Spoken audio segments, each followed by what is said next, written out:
Unless you've been living under a rock, much of the talk from Raptor spaces right now is Pascal Siakam, whether or not he is going to get traded and whether or not he should be traded. So today, that is the conversation we are going to have. What's up, everybody? It's JJ Buckets. I told you what we're doing today. I'm going to give you the for and the against argument on this side of the debate. And yeah, other than that, folks, usual drill at the beginning of these videos. Just like the video, helps the algorithm out a ton. I really do appreciate it when you folks do it. Subscribe to the channel if you're new here. Plus, if you plan on doing any responsible sports betting in the near future, just make sure to check out my link in the description below. So let's start off with the against side, the let's not trade Siakam side. And I think the first part of this is very simple and straightforward as to why you shouldn't trade Pascal. So far, at least, the packages aren't very good.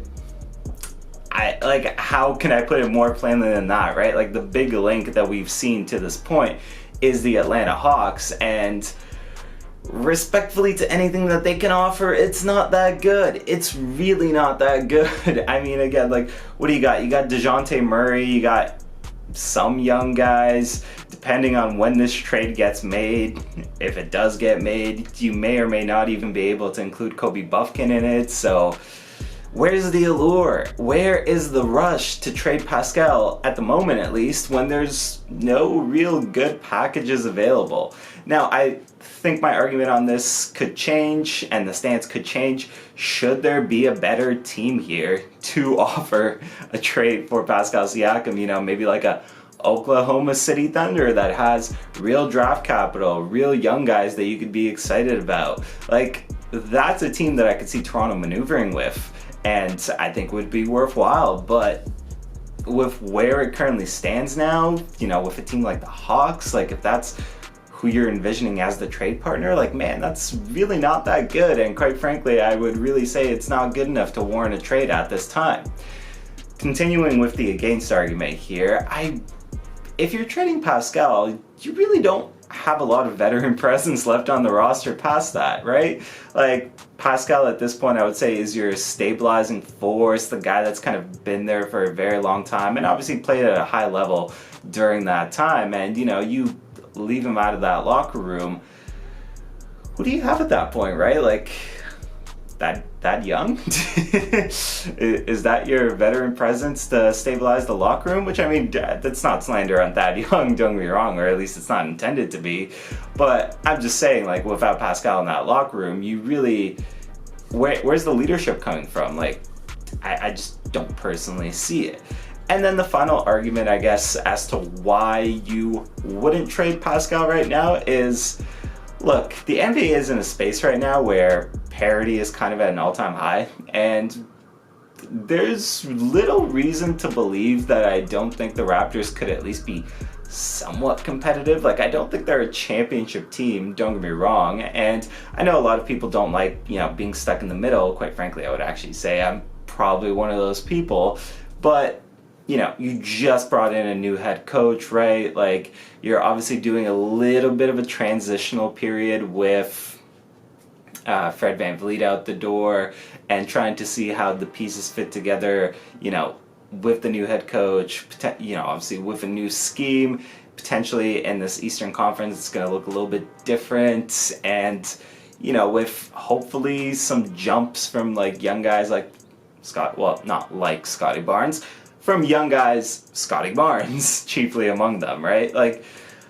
why not at least figure out where you stand before you kind of make those deals, right? And I understand in those cases, like, look, if you play with this team, let's say up until the trade deadline, you realize the team's not that good and you're trading Pascal with his contract situation, you might lose a little bit of value there, sure, but for the caliber of player that Pascal is, I think any team trading for him at the deadline, especially if they're confident in re-signing him, I don't really think the contract thing's that big of an issue. Like, if you decide to blow it up at that point, I still think you're going to redeem pretty good value for Pascal Siakam. Like, look, he's like a top 25, top 20 player in the league, depending on who you ask or depending on what you value, I would say, out of your top players. So I think you're still going to get the value there. And again, you might just want to figure out where this unit is overall and how some of these pieces fit and whether or not you have a good team here. So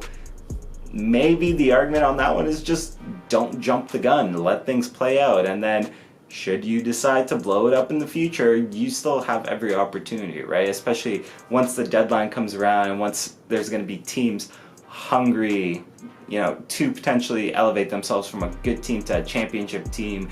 And if you're not that good at that point, yeah, you can move Pascal then. Now let's talk about the other side of things, right? So ushering in a new era, I would say, is probably one of the bigger arguments for trading Pascal, right? Like, he's to some extent a sentimental representation of the old guard, and I understand that there's other guys here too that kind of are, but I think he's kind of the big figurehead linchpin of that, where if you're ready to just kind of embark on the next era of Raptors basketball, to an extent you can make the argument that he stands in the way, right? Because, if you want to put the keys in Scottie Barnes' hands, for example, right? Like, I don't want to say Pascal completely stands in the way of that, but, there's only a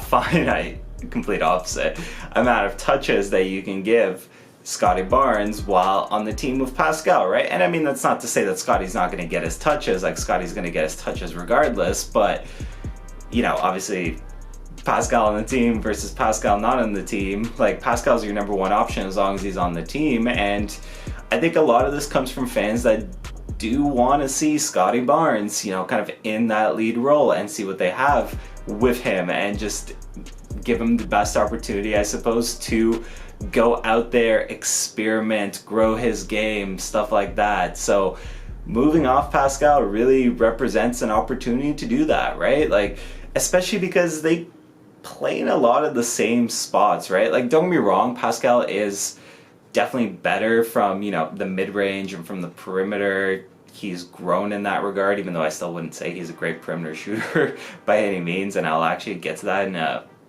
preceding, argument for trading Pascal. But, Pascal and Scottie do genuinely take up a lot of the same spots on the court, which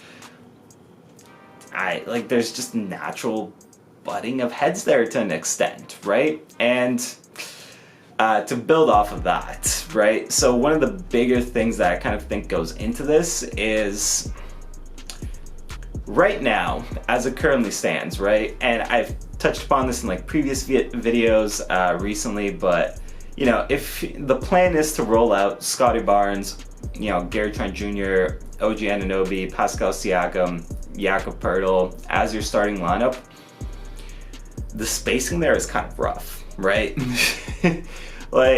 Unless you're getting a pretty good jump, I would say, from who Scottie Barnes is as a shooter or from who Pascal Siakam is as a shooter, or ideally, quite frankly, both, the spacing amongst that starting lineup, it's kind of bad. Yes, Gary's a good shooter. Yes, OG Anunoby, is a good shooter. And you can make the argument that, if hypothetically you want to start Grady Dick over Gary Trent Jr., you might have a little bit more consistency there as shooting. But regardless, that really leaves you with just two shooters on the court and one complete non-shooter in Jakob Poeltl and two subpar shooters in Scottie Barnes and Pascal Siakam. That's not really the recipe for success in the modern NBA, right? And quite frankly, we kind of saw that in terms of the limitations that the Raptors had with their shooting last year. It's just shooting plays a big part in offense and offensive schemes in modern day basketball, and just if you're the Raptors, again, unless you're getting leaps from either one of those two guys, you really have a little bit of clunkiness in that regard. And I think a lot of people will see this as an opportunity to, okay, you trade Pascal Siakam for, let's say, whatever, for young assets or, for draft picks, you're gonna potentially clear up space there, right? Because let's say you take this opportunity and you go get a younger point guard from a team that can't space the floor, right? Or whatever the case is. If you still envision Barnes at that point guard position, then you can get a wing into the lineup that can space the floor, right? And now suddenly things are a lot more spread out and you have a lot more opportunity to have a little bit of fluidity in your offense in terms of that regard. Like, the spacing thing, I think, is the big thing that kind of really underlines all of it, because again, I really can't stress enough. Spacing matters in modern day basketball, and the spacing on the Raptors right now is questionable, respectfully, at best.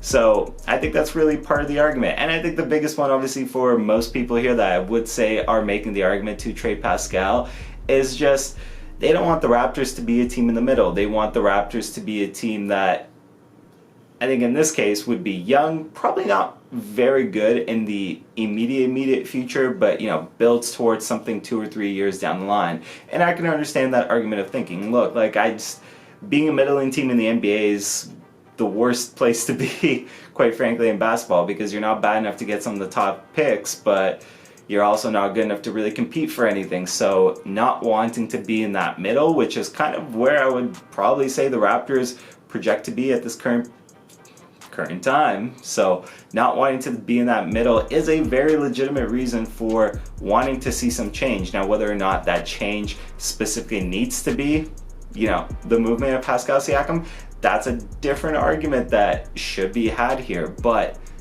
it is relevant to all of this nonetheless, right? Like, being in the middle in the NBA sucks, and seeing an opportunity to get out of it and getting high quality, I'd say young pieces, makes a lot of sense to a certain degree. And I think that more or less does it for me in terms of presenting both sides of the argument. If you're wondering where I stand on this, I think I have a similar opinion when it comes to all of these things. Look, the NBA is a business, and you move off of a guy if you can redeem the right value, but that's the thing. I never want to be in a position where I'm arguing for, trade the guy for the sake of trading the guy. I don't think that's good. I think trade the guy if the value is right. I think that should really be the mantra at the end of the day. And look, like, if we're talking specifically about the Hawks offer, no, that offer is not good enough. Don't make that trade. That's just my 2 cents on it. But if there is an argument in the future that, somebody is giving you a great package for a player, take it. Like, if you're not in a position to succeed, if you have an opportunity to maybe better your team in the future by making them a little bit worse now, or making them significantly worse now, depending on how you want to argue the value of Pascal, do it. Anywho, that's my 2 cents on the matter here. What do you folks think? Obviously, this is a big debate, so drop in the comment section on what side of things you are on, and let me know the thoughts. This is definitely one that I'm very interested in hearing people's opinions on, so please flood those comment sections. Other than that, this is pretty much the end of the video, so just reiterating the usual drill that I always do. If you haven't done already and you're still watching, hit that like button. It makes a big difference, takes a second, and just I'm eternally thankful. Subscribe to the channel if you're new here and you're still watching. And yeah, that pretty much does it for me. It's been JJ Buckets. It's been a pleasure, and I will see everybody next time.